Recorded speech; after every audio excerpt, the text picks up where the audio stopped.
নমস্কার, আমি গায়ত্রী। আমি আবার চলে এসেছি আর একটা কবিতা নিয়ে, স্বরচিত কবিতা। আমি আজকে কবিতাটা এই হাঁটতে হাঁটতে আমার ঘরের মধ্যেই আমি আপনাদেরকে শেয়ার করছি। কবিতাটার নাম আমি চঞ্চল। আমি চঞ্চল, তুমি চঞ্চল নহে। আমি জীবনের পথেই বিক্ষিপ্ত চঞ্চল, নয়নের মাঝেই কত কিছু ভাবি। সন্ধ্যা সকাল দেখি শুধু বেদনা ভরা তোমারই মুখখানি। কিসের সুখেই আমরা বাঁচি, ভাবি শুধু অন্ধকারে ঘুচে গিয়ে আসিবে বুঝি সূর্য উদয় প্রভাতে খানি। কখনো তুমি বাহিরে গেলে আখির নেমে শেষ থেকে শেষ প্রান্তে পৌঁছে গিয়ে চাহিয়া থাকি দুয়ার ধারে বসেই। নয়ন দুটি ছলো ছলো, মুখে হাসি ভেসে ফিরে আসো যখন দ্বারে। আমি চঞ্চল, আমি চঞ্চল, জানিতে চাহি দিনের শেষে তোমার কাছে এসে।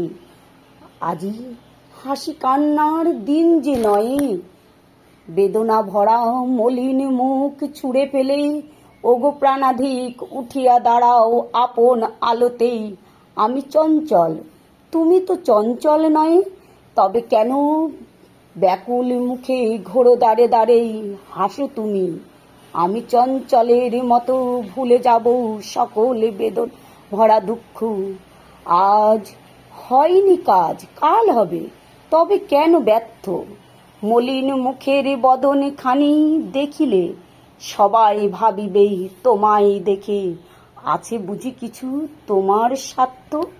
আমি তো জানি যেটুকু যাহারেই করিয়াছ কাজ, তাহাতে নাহি তো কোনো স্বার্থ।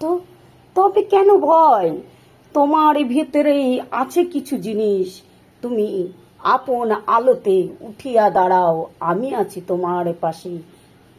তবে তুমি একটি বার ভাবো, মুখে বেদনা ভরা আকুল নিয়ে নয়, তুমি নিজের আলোতে এগিয়ে চলো, নিজের প্রতিশ্রুতিতে তুমি কাজে নামো আবার। নমস্কার। যদি কবিতাটা শুনে ভালো লাগে তাহলে পরে শেয়ার করবেন, লাইক করবেন, কমেন্ট করবেন, ছোট বোন হিসাবে আমার পাশে থাকবেন। তাহলে এই নিত্য নতুন ছোট ছোট স্বরচিত কবিতা আপনাদের পাশে আমি পৌঁছে দিতে পারবো। কারণ আপনারা যদি আমার পাশে না থাকেন তাহলে তো আমি তো শক্তিটা পারবো না। আমি তো আপনাদের শক্তিতেই তো আমি উৎসাহটা পাবো। সেই জন্য আমি কবিতা লেখার চেষ্টা করব। সেই জন্যে এই ছোট বোন, দিদি, মেয়ে হিসাবে ভুল ত্রুটি ক্ষমা করবেন, করে আমার পাশে থাকবেন, সাবস্ক্রাইব করবেন, যাতে আপনাদের কাছে নিত্য নতুন কবিতা পৌঁছে যায়। নমস্কার।